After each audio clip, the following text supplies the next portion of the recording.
All right. In this interview, in this example, we want to look at this series. So 1 over 1 plus t uh, for this radius of t, absolute value of t less than 1.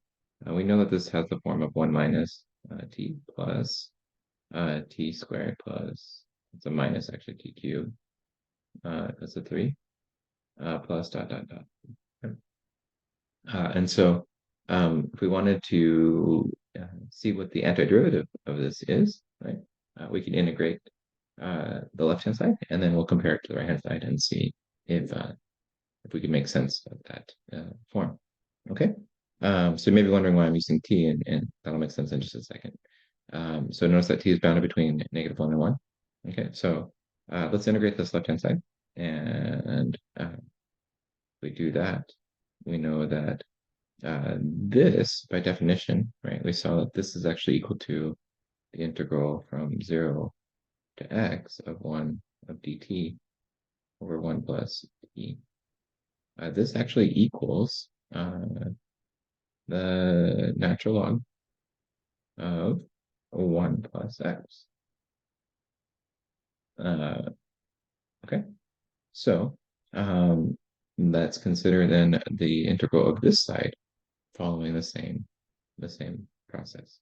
Okay, all right, so we have the integral from 0 to x of 1 minus t plus t squared minus t cubed plus dot dot dot dt.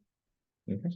Since I'm integrating and my lower limit of integration is 0, all of the lower terms, if you think about the second form of the fundamental theorem of calculus, is going to give me 0. So when I minus that, all those terms are going to be 0. So I'm just going to integrate each of these terms individually. And that's going to give me then integral of t of 1 dt is going to give me x.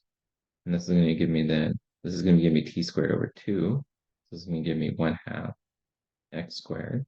And this is going to give me plus 1/3 x cubed, and then minus 1/4 x to the 4th, and then plus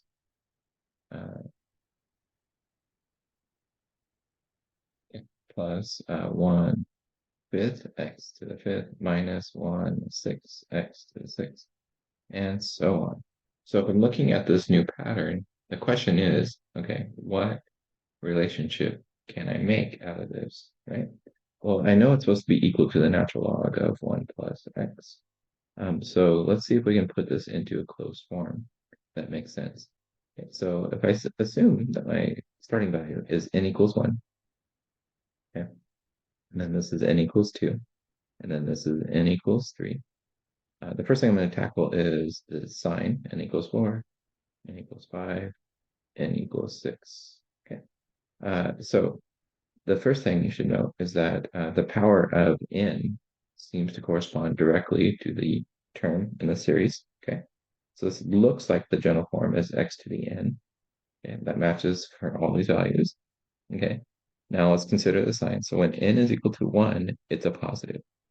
Okay, which means that I have some -1 to the, well, it's going to be, if n is 2, then it's going to be negative. So I need it to be even on the odds and odds on the evens. So one way to do that, if it's 2n plus 1, is to subtract off 1. So n minus 1 could work. Let's see if that was, n is 1, this is 0, so that would work. N is 2, that's going to be a 1, so it'll be negative, that'll be positive, negative, yep, so that'll work. And then, let's see, I have a coefficient downstairs to worry about. So this looks like it's, each one of these is literally going to be the same power as, so it's just going to be over n. So n equals 1, this is x over 1, x over 2, x over 3, x over, yep. So this looks like then the sum, so this equals then just the sum from n equals 1 to infinity of -1 to the n minus 1, x to the n over n is equal to then the same as the natural log of 1 plus x. Okay. All right. So by integration, we found a new series given our previous series, and the radius of convergence is still the same from -1 to 1. All right. I hope that was helpful, and I'll see you in the next